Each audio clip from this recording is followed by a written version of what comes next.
Everyone wants faster internet. Over the last 15 years, the capabilities of fixed-line internet alone have increased by around 50,000%. Right now, the fastest non-wired internet available is 4G. Your phone probably already has this. The next big thing is 5G, which everyone is very excited about. And understandably, it represents a hefty upgrade in speed, achieved by using much higher radio frequencies to transfer data. Bottom line, more data at faster speeds. But it's not all good news. The nature of using these higher frequencies means that 5G comes with a distribution problem. You know how if you hear music in the distance from a festival or something, most of what you can make out is just a low-pitched rumble or a pounding bass drum. That's because low frequencies travel further than high frequencies, and that's also true of our 4 and 5G signals. So while higher frequencies offer us numerous improvements, they also mean we need more cell towers to achieve the same coverage we have now. Oh, and the old towers don't support 5G, so they'll need to be replaced.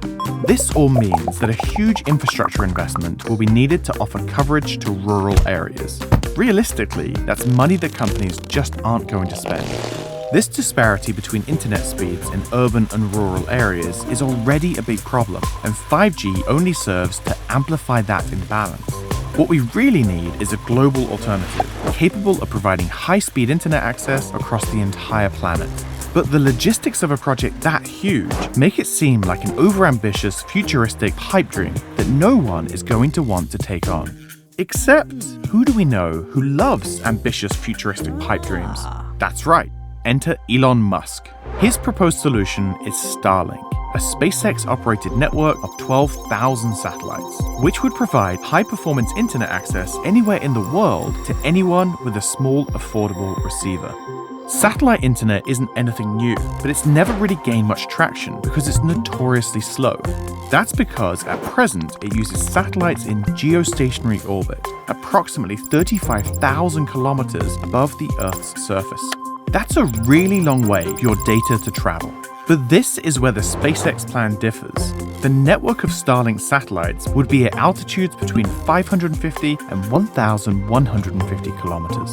That's way lower, and as such, way faster. Current estimates are that Starlink could provide a download speed of around 10 gigabits per second, which puts it at the front of the pack. So, that sounds great. Global, ultra-fast internet for all. Thanks, Elon. Let us know when you're up and running. Well, not so fast. Firstly, Starlink is very much still in the R&D phase. Secondly, there are still some unresolved issues with the idea. The comparatively low altitude of Starlink satellites means they would be visible to the naked eye. And while there are currently around 500 satellites at the proposed altitude, upping that number by 12,000 might start to make the night sky a little crowded. As well as that, such a big increase in number is bound to contribute to our already problematic amount of space debris. SpaceX are working with these things in mind, but we won't really know the extent of the problem until they're up and running. Time will tell.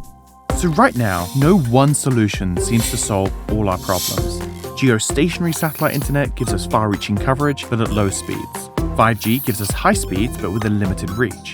Starlink is the silver bullet in both these respects, but it comes with a whole host of completely new, yet-to-be-solved problems, as you might expect from such a crazy, innovative idea. And when it comes to crazy, futuristic global internet ideas, it seems like everyone wants to join the party. We've got Amazon's Kuiper, Google's Project Loon, Facebook's Aquila, and while these haven't all panned out, clearly we're trying anything we can think of. And rightly so, because in the future, how we access the internet is going to become just as important as how we use it. Balancing speed, accessibility, cost, and security is going to be key in ensuring that the internet continues to be a beneficial force in our lives. All the schemes we've discussed here might ultimately turn out to only be small steps on this journey, but there's obviously a conversation to be had, one we need to be having, about the cost that we as a society are willing to pay for improved connectivity.